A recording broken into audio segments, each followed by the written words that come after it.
Je viens de voir la vidéo de Simon Puech sur cette question, peut-on croire les médias ?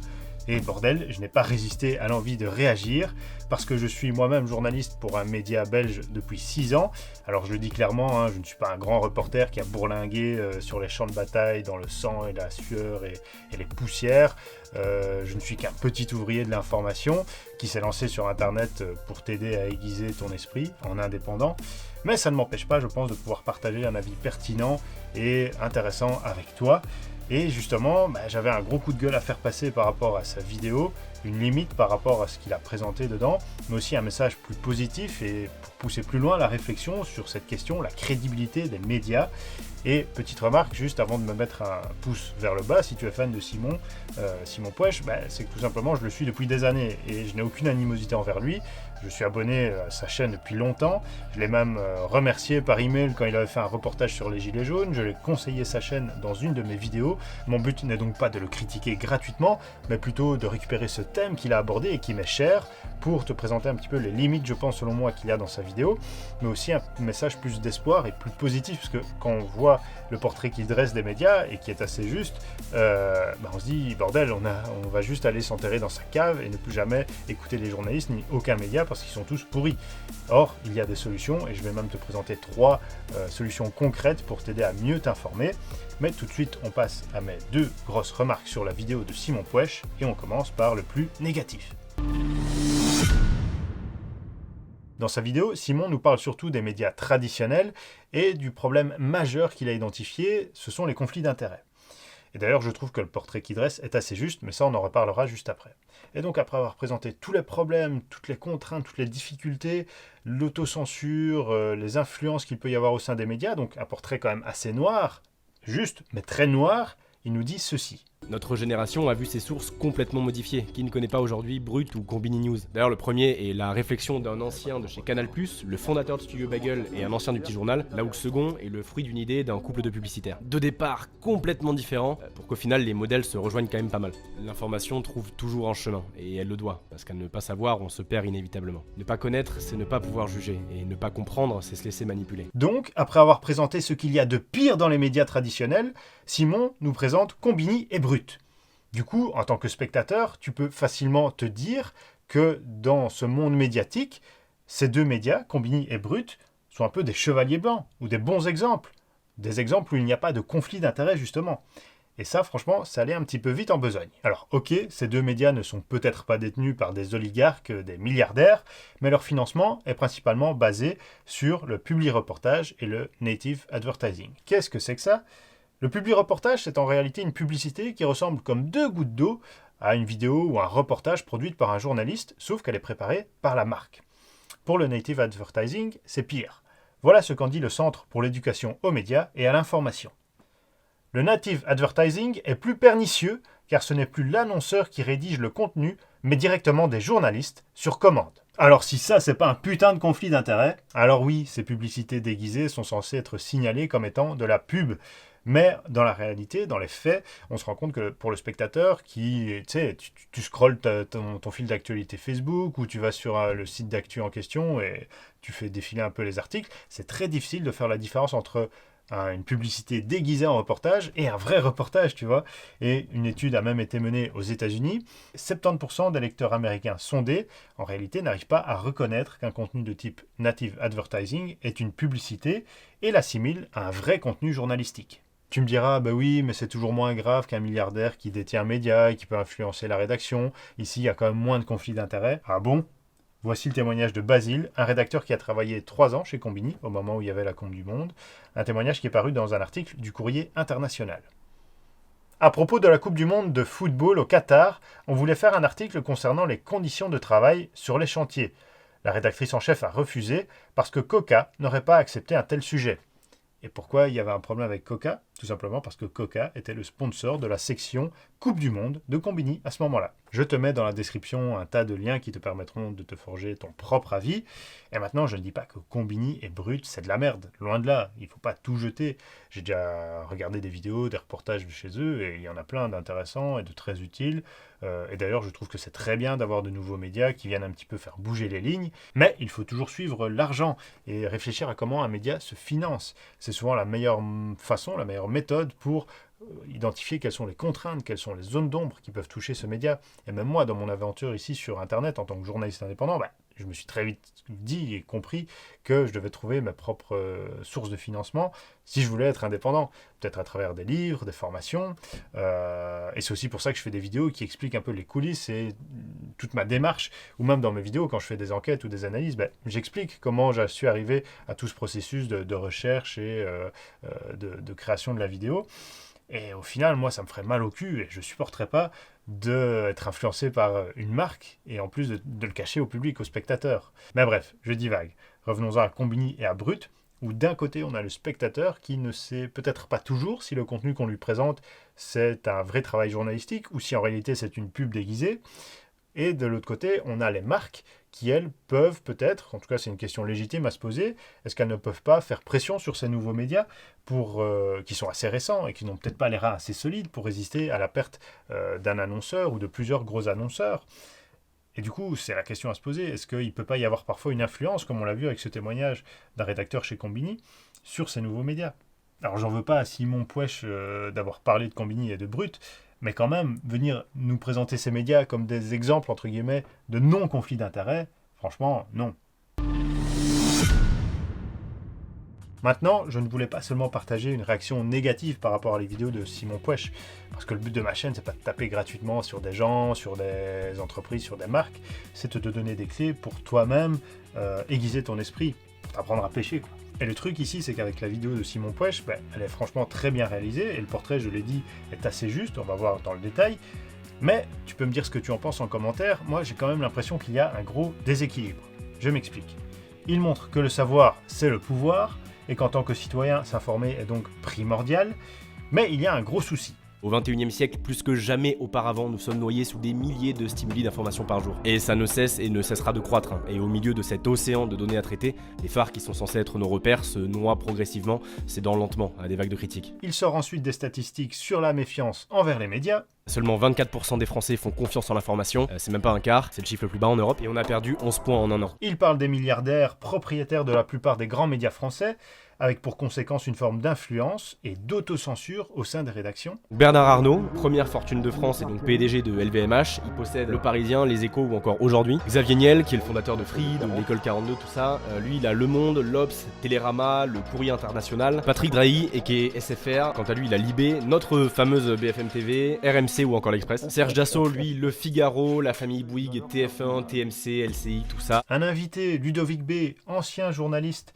au sein du groupe TF1, parle des politiques invités sur les plateaux, juste par copinage. Dans la tour TF1, à Boulogne, il y a la cantine des employés, tout en bas, mais dans les étages, il y a aussi un restaurant. Seule la direction ou les présentateurs vedettes y avaient accès, et on voyait passer les politiques avec qui ils déjeunaient parfois. Et de temps en temps, on se retrouvait à devoir inviter le politique qui était venu la veille, alors qu'il n'avait aucune actualité. Ça va? T'es toujours avec moi, malgré ce portrait dégueulasse des médias? Alors comme je l'ai dit, le portrait dressé par Simon Puech est assez juste, mais il est vraiment extrêmement négatif. Et d'ailleurs, à la fin de sa vidéo, il essaye de donner un petit message d'espoir, mais ça dure quoi, 1 minute 30, pour au final aboutir à quoi? À Brut et Combini. Moi, j'ai envie de te dire qu'au fond, le problème, et donc la solution de ce problème, ça ne concerne pas seulement les médias. Alors oui, les journalistes doivent prendre leurs responsabilités, réfléchir, se remettre en question, et les rédactions doivent assurer leur indépendance. Mais au fond, le problème, il te concerne toi en premier lieu.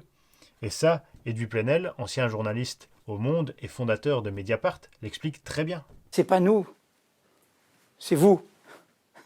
C'est un droit fondamental qu'ils sont en train de combattre et de remettre en cause. Le droit de savoir, c'est beaucoup plus important que le droit de vote. Et je dis ça juste avant des élections dimanche prochain. Si vous ne savez pas tout ce qui est d'intérêt public, tout ce qui est fait en votre nom, tout ce qui est fait avec l'argent de vos impôts, tout ce qui est fait sans vous demander votre avis, des guerres, des affaires, de la corruption et plein d'autres choses, vous allez voter comme un aveugle. Et du coup, vous allez voter pour votre pire ennemi ou pour votre pire malheur. Et pour aller plus loin et t'offrir une piste, je dirais tout simplement que toi, tu as le système médiatique entre tes mains. Tu as le choix. Je vais simplifier un petit peu et caricaturer, mais c'est un peu comme s'il y avait 2 restaurants dans ton quartier. Un qui ne fait que du fast-food, avec des produits dégueulasses, très gras, trop sucrés, trop salés, et un autre qui utilise des produits locaux de qualité pour proposer des repas qui vont vraiment nourrir ton corps, tes muscles, ton organisme. Et si les gens du quartier vont majoritairement dans le fast-food, le restaurant de produits locaux va perdre en clientèle, en chiffre d'affaires, il va gagner moins d'argent, et peut-être même qu'à la fin il fera faillite. Et il sera remplacé par quoi? Peut-être par un autre fast-food. Et j'ai envie de te dire que pour les médias, c'est un peu pareil. Et en matière d'alimentation, on connaît très bien les effets d'une nourriture trop grasse, trop salée et trop sucrée. Et bien pour ton esprit, c'est pareil. Si tu l'abreuves d'informations médiocres, de savoirs de mauvaise qualité, tu auras un cerveau tout flasque, qui n'aura pas la capacité de développer une opinion critique, d'être intelligent, de réfléchir correctement sur le monde. Et comme le dit Simon Puech, savoir, c'est pouvoir. Et même si notre société est profondément imparfaite, tu as le choix. Tu n'es pas obligé de te gaver d'informations incomplètes, voire foireuses tous les jours sur des chaînes d'informations en continu. Tu peux très bien éteindre ta télévision, analyser les médias que tu suis d'habitude et te désabonner de ceux qui ne te plaisent pas, qui ne te semblent pas utiles ou suffisamment intéressants. Car il y a d'autres cuistots de l'information qui te préparent des contenus délicieux, qui vont vraiment nourrir ton corps, ton esprit. Car oui, ça existe encore. Alors je vais donner quelques exemples. Et même sur la télévision publique, tu as Cache Investigation, qui est produit par la société de production Première Ligne. Sur Internet aussi, tu peux trouver des nouveaux médias de qualité qui vont t'aider à nourrir ton esprit, ton cerveau, à devenir plus intelligent, comme par exemple Tinkerview, qui propose des interviews longues, mais extrêmement intéressantes. Et quand tu écoutes plusieurs interviews, il y a des philosophes, des économistes, il y a des journalistes, des politiques, et tu peux vraiment te forger une opinion beaucoup plus éclairée. Tu as Mediapart, le Canard enchaîné. Il y a aussi des hebdomadaires qui font de très bons reportages, ou de très bonnes enquêtes. Ah, et il y a justement un élément sur lequel je suis en désaccord vraiment avec Simon, c'est qu'il estime que les médias payants créent des inégalités. Et donc on creuse des inégalités d'accès à l'information pour les plus faibles revenus. En fait, les contenus les plus riches, les plus enrichissants, les plus profonds s'éloignent comme ça du grand public. Et comme on l'a dit, savoir, c'est pouvoir. Et il y en a plein qui se privent sans même le savoir d'un instrument essentiel d'ascension sociale. Alors faut pas déconner non plus. Toute sa vidéo, il dit que le savoir, c'est pouvoir, c'est extrêmement important. Et après quoi, ça voudrait dire que payer de l'information, non. Il faut vraiment avoir l'information gratuite. Mais ça veut dire quoi alors que l'information, ça vaut moins qu'un smartphone, qu'une télé, qu'un ordinateur, un ticket de bus, de métro? Ça veut dire quoi? Moi, je comprends pas vraiment cette vision. Si c'est vraiment quelque chose d'important pour le bien-être d'un individu, d'une société, pourquoi est-ce qu'on ne devrait pas payer les journalistes pour leur travail? Je comprends pas cette vision des choses. C'est comme si tu allais chez ton boulanger. Tu lui demandes un pain gratuitement pour sortir, pour te nourrir? Non. Et puis les abonnements, c'est pas rédhibitoire non plus. Ok, il y a beaucoup de personnes qui ont peu de moyens. Et moi-même, je viens pas d'un milieu spécialement aisé pour les critères occidentaux. Mais un abonnement à Mediapart, par exemple, c'est 110 € par an. Donc ça te revient à même pas 10 € par mois. Le Canard enchaîné, un abonnement, c'est 60 € par an. Alors je suis pas là pour faire leur pub. Tu peux regarder les prix des autres médias, des hebdomadaires, etc., qui te semblent intéressants. Mais les prix me paraissent tout à fait corrects pour une information peut-être plus indépendante, de meilleure qualité. Mediapart, par exemple, t'as pas de publicité. Même chose pour le Canard enchaîné. Et ils mettent en place des systèmes pour assurer leur indépendance. Mais je vais m'arrêter là parce que j'ai pas envie qu'on me dise que je fais leur pub, même si j'en ai déjà beaucoup parlé. Et d'ailleurs, si tu as toi-même trouvé d'autres médias intéressants sur lesquels tu t'informes, n'hésite pas à les mettre en commentaire, qu'ils soient payants ou pas. Mais au final, ce qui est important, c'est que tu as le choix, et que tes choix, même en matière de consommation d'informations, ont des conséquences. Tu peux influencer le système, les choses. C'est comme pour notre exemple des 2 restaurants dans ton quartier. Si tu privilégies et que tu vas dépenser ton argent et ton temps pour les contenus de qualité, eh bien, il y a plus de chances qu'ils se développent et qu'ils prospèrent. Je sais que je simplifie les choses, et pourtant je suis pas un doux rêveur et je vis pas dans le monde des bisounours, mais c'est quand même ça le fond du problème. Si la demande, elle s'oriente, donc si ta demande à toi s'oriente plutôt vers des médias de qualité, plus indépendants, qui mettent en place des systèmes pour assurer leur indépendance, et qui fournissent des reportages, des enquêtes, des témoignages de qualité, qui recoupent leurs informations, qui te permettent toi de mieux réfléchir, de te forger une opinion plus éclairée, eh bien l'offre derrière pourrait s'adapter de façon plus large. Bon, maintenant, on va aller plus loin. Parce que je te l'ai dit, mon but, c'est d'être constructif, mais aussi d'être concret, de te proposer une solution concrète à appliquer. Et cette solution, je te propose ces 3 étapes pour essayer d'avoir une sorte de régime alimentaire, mais pour ton cerveau évidemment, plus sain. Et ça, peu importe tes opinions personnelles, pour vraiment mieux t'informer. Alors, première étape, une fois cette vidéo terminée, tu peux éteindre ton PC ou ton smartphone et prendre 5 minutes pour réfléchir, pour un petit peu décortiquer ta consommation d'informations. Réfléchis. Comment est-ce que tu t'informes au quotidien ou chaque semaine? Est-ce que les contenus que tu consultes te permettent d'y voir plus clair, de comprendre le monde, la société? Est-ce que tu te sens plus intelligent? Ou à l'inverse, est-ce que tu as l'impression d'être embrouillé, de ne rien y comprendre? Est-ce que ton cerveau se sent ballonné? Et puis, combien de temps tu passes devant des chaînes d'infos en continu, à écouter des gens qui partagent leurs opinions pour débattre, ou à scroller le fil d'actu sur Facebook et de temps en temps à cliquer sur des titres putaclic? Une fois que tu as fait ce diagnostic, on passe à l'étape 2. Et là, on va virer des calories. Alors moi, je te conseille, c'est de désinstaller les applications sur ton smartphone des médias qui te semblent peu intéressants ou peu utiles ou qui ne nourrissent pas vraiment ton cerveau. Tu peux aussi désactiver les notifications pour que ce soit vraiment toi qui décides des moments où tu vas t'informer. Tu peux te désabonner des médias inutiles, superflus sur Facebook, Instagram, YouTube, Twitter. Et pour faire ce grand nettoyage, utilise le diagnostic que tu as réalisé sur toi-même. Mais je te donnerai quand même un petit conseil, c'est d'éviter les médias qui utilisent toujours les mêmes dossiers, les mêmes affaires, ou alors qui jouent constamment sur tes émotions ou tes sentiments pour te faire réagir, mais sans forcément t'apprendre de choses nouvelles ou intéressantes derrière. Maintenant que tu as viré les saloperies de ton régime, on passe à l'étape 3, et on va te choisir des ingrédients de qualité pour nourrir ton cerveau. Alors trouve-toi tout simplement des médias ou des créateurs de contenu qui te semblent intéressants, intelligents, utile. Bon, même si tout à l'heure je t'ai cité quelques noms de médias que moi je consulte et que j'apprécie, je ne vais pas te refaire une liste puisque c'est à toi de te faire ta propre analyse et ta propre liste de médias de confiance que tu vas aller consulter. Même les médias traditionnels qui ont fait l'objet de la critique dans la vidéo de Simon Puech, tout n'est pas à jeter. Tu peux aussi aller prendre quelques émissions au sein des médias traditionnels ou du contenu qui te semble intéressant pour toi. Mais surtout, pose-toi toujours cette question. Est-ce que le média en face de toi te voit comme un citoyen avec un esprit critique qu'il faut informer, ou plutôt comme un mouton qu'on va aller gaver de tout et n'importe quoi juste pour faire du clic et de l'audience? Et puis, s'il y a des sujets pour lesquels tu ne trouves pas de contenu, de médias intéressants, tu peux aussi te tourner vers le bon vieux bouquin, vers les livres. Ça paraît bête de dire ça, mais aujourd'hui on a tendance à consommer du contenu beaucoup en ligne ou sur des sites, sur Facebook, mais sur YouTube. Mais il y a aussi les livres. C'est une mine de savoir, de connaissances énormes qu'on a tendance à oublier aujourd'hui. Et en plus tu les consommes d'une autre façon. Souvent tu prends un petit peu plus le temps de bien lire, de bien comprendre les choses. Et pour finir, peu importe tes choix, garde toujours ton esprit critique bien allumé. Parce que même les médias auxquels tu fais confiance sont susceptibles eux aussi de faire des erreurs. Personne n'est parfait, on l'a vu. Conclusion, et Simon Puech l'a très bien dit, ton droit de t'informer est essentiel. Et je voudrais aller plus loin, c'est que la qualité des informations repose aussi sur tes propres épaules. Et c'est ça au final qui est positif, c'est que tu as le choix.